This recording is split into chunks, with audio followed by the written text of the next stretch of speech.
এই প্রথমবার ফুটবল থিমের কেক বানাবো, তো খুব এক্সাইটেড। নমস্কার, আমি প্রিয়াঙ্কা। স্বরূপনগর ডাকবাংলা হসপিটালের পাশে আমার একটা ছোট্ট হোম বেকারি আছে।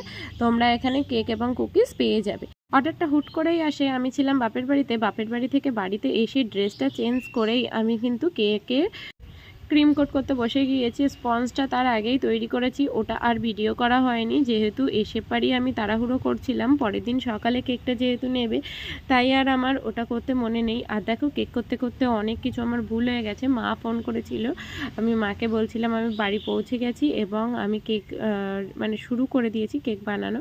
তো সেগুলো বলতে বলতেই দেখো, মানে কাজের সময় যদি কোনো ফোন আসে আর বা অন্য কিছু হয়, আমার না প্রচণ্ড টেনশন হয়, নার্ভাস হয়ে যায়, যার কারণে কাজে ভুলভাল হয়ে যায়। আর আমি তারপরে আবার ফোনটা রেখে তাই ঠিকঠাক করে নিলাম। আর ক্রিম কোট করে নিয়ে তারপরে কিন্তু আমি এটা ফ্রিজে বেশ 1-1.5 ঘন্টা মতো রেখে দিয়েছিলাম।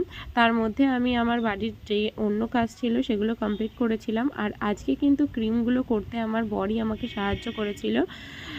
ও আমাকে মাঝে মাঝে হেল্প করে দেয়, না হলে একা মেয়ে হয়ে আর হচ্ছে দুটো কাজ সামলানো না বহু চাপ। আমার ফ্যামিলির লোক অনেক সাপোর্ট করে, যার কারণেই কিন্তু আমি এগুলো করতে পারি। তো চলো এবার এটাকে ফ্রিজ করে নিয়ে আমি একেবারে তোমাদের সঙ্গে কেকটা দেখাই। তো এই হচ্ছে থিম কেক। এটা কিন্তু আমি এই প্রথমবার বানালাম, যার কারণে নার্ভাসটা আমি একটু একটু হচ্ছিলাম। তো এই হচ্ছে ফুল লুক। কেমন লাগছে অবশ্যই কিন্তু জানিও। আমার তো বেশ ভালো লেগেছে, আর নামটাও লেখা ছিল পরে।